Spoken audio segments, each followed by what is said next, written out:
Ya baik, Assalamualaikum warahmatullahi wabarakatuh. Berjumpa lagi dengan saya Ivan Aulia dengan NIM akhir 147.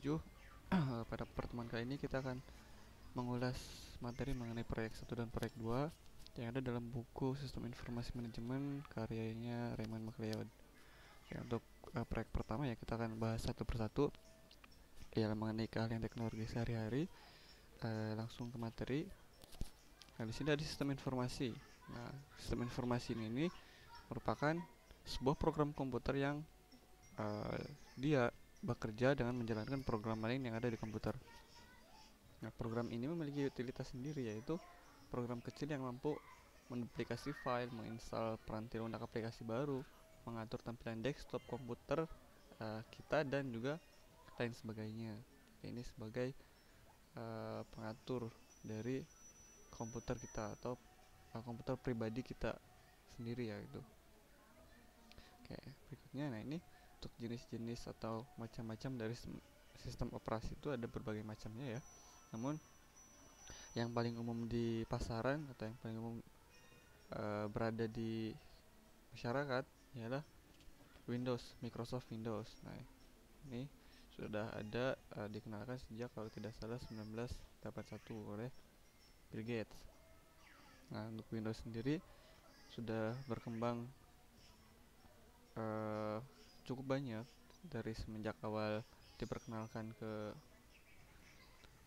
publik hingga yang sekarang ada Windows yang terbaru ya Windows 10. Nah, selain Windows ada pula sistem operasi lain yang tidak kalah populer ya digunakan oleh komputer-komputer pribadi uh, untuk perusahaan-perusahaan ya.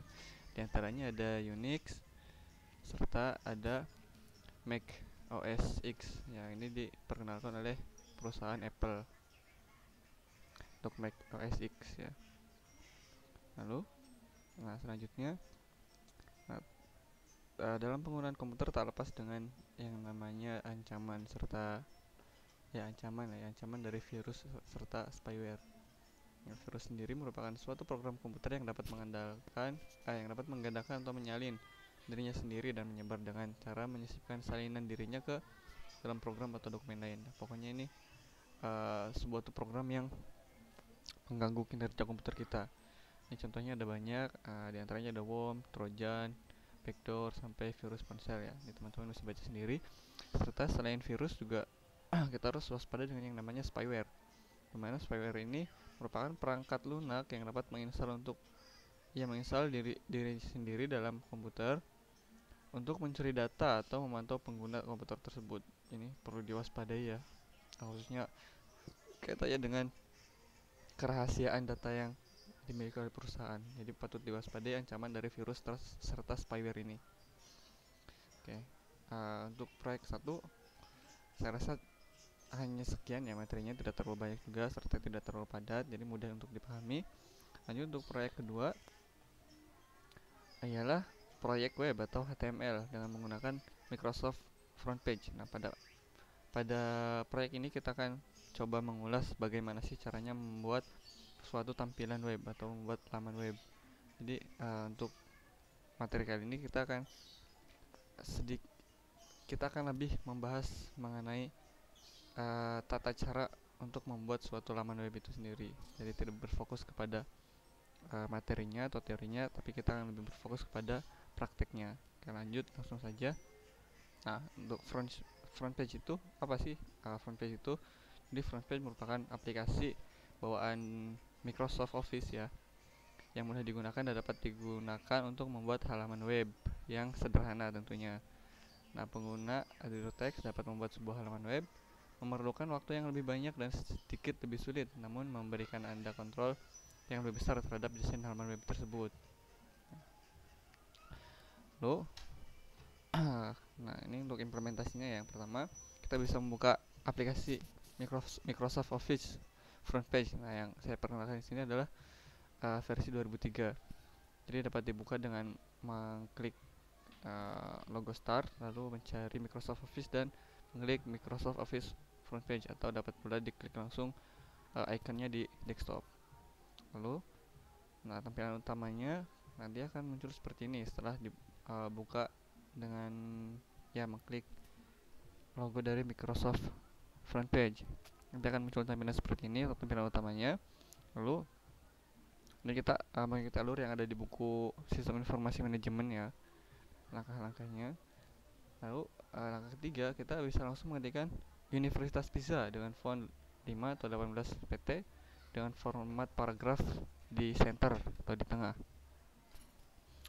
Ini lalu ketika sudah diketikkan, langsung ke langkah berikutnya ialah mengetik location, lalu ketik enter, pilih menu bullets, kemudian ketik commuter parking lot, terus reaction center, terus 101 North Main Street.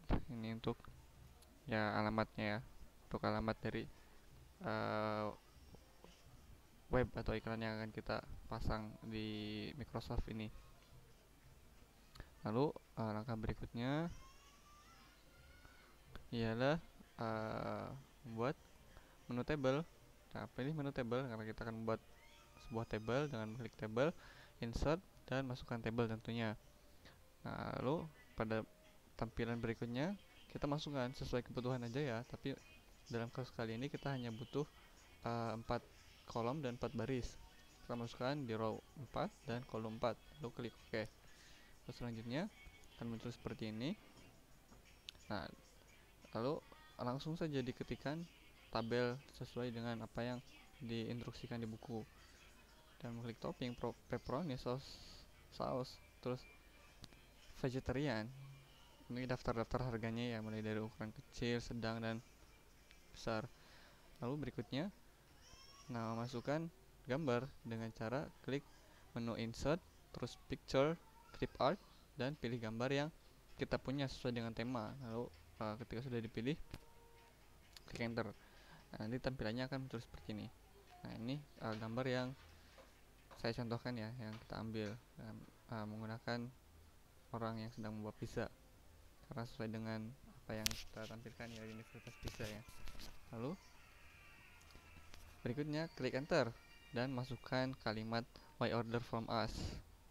Lalu selanjutnya klik enter lagi dan pilih klik numbering, pilih menu numbering, lalu ketik is the best pizza you ever tasted. Terus lalu our price are great dan fast delivery. Ini keuntungan dari layanan kita ya. Lalu berikutnya dengan klik enter, lalu pilih menu insert lagi dan masukkan hyperlink. Nanti tampilannya akan seperti ini. Lalu isi text to display dengan kontak us. Nah, email address diisi dengan email kita. Nah, ini saya ambil contoh dengan email fvarianti56@yahoo.com dengan subjeknya diisi dengan Universitas Pisa. Lalu ketika sudah, isi OK. Nah, setelah itu tempatkan kursor pada depan huruf U pada Universitas Pisa dan pilih menu insert lagi, dan selanjutnya klik bookmark. Klik bookmark. Lalu tampilannya akan seperti ini. Nah, di bookmark name dengan isi bookmark name dengan beginning, lalu klik OK.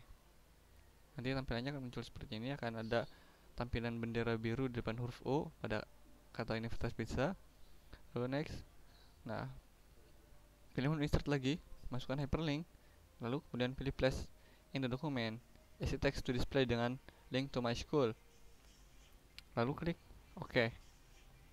Ya, ini bisa dilihat text to display diisi link to my school, lalu klik OK.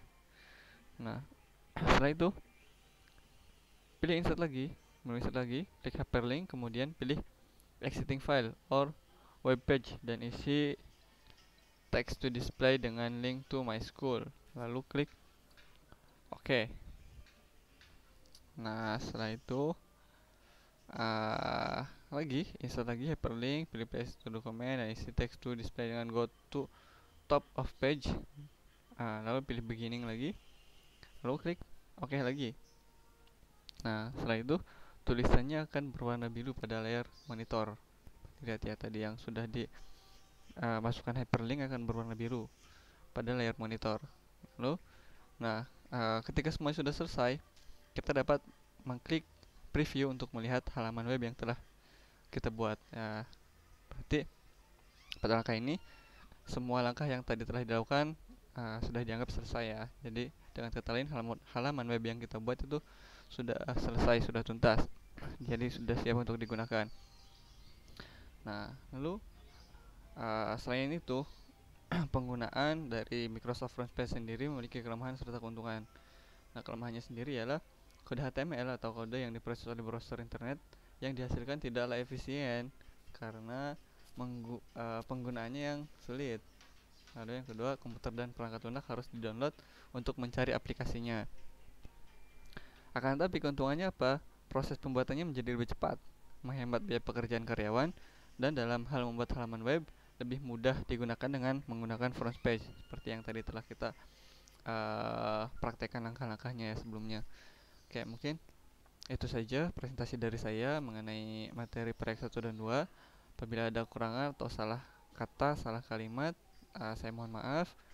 Untuk PowerPoint seperti biasa saya sisipkan linknya di deskripsi. Terima kasih sudah melihat. Kita berjumpa di next video.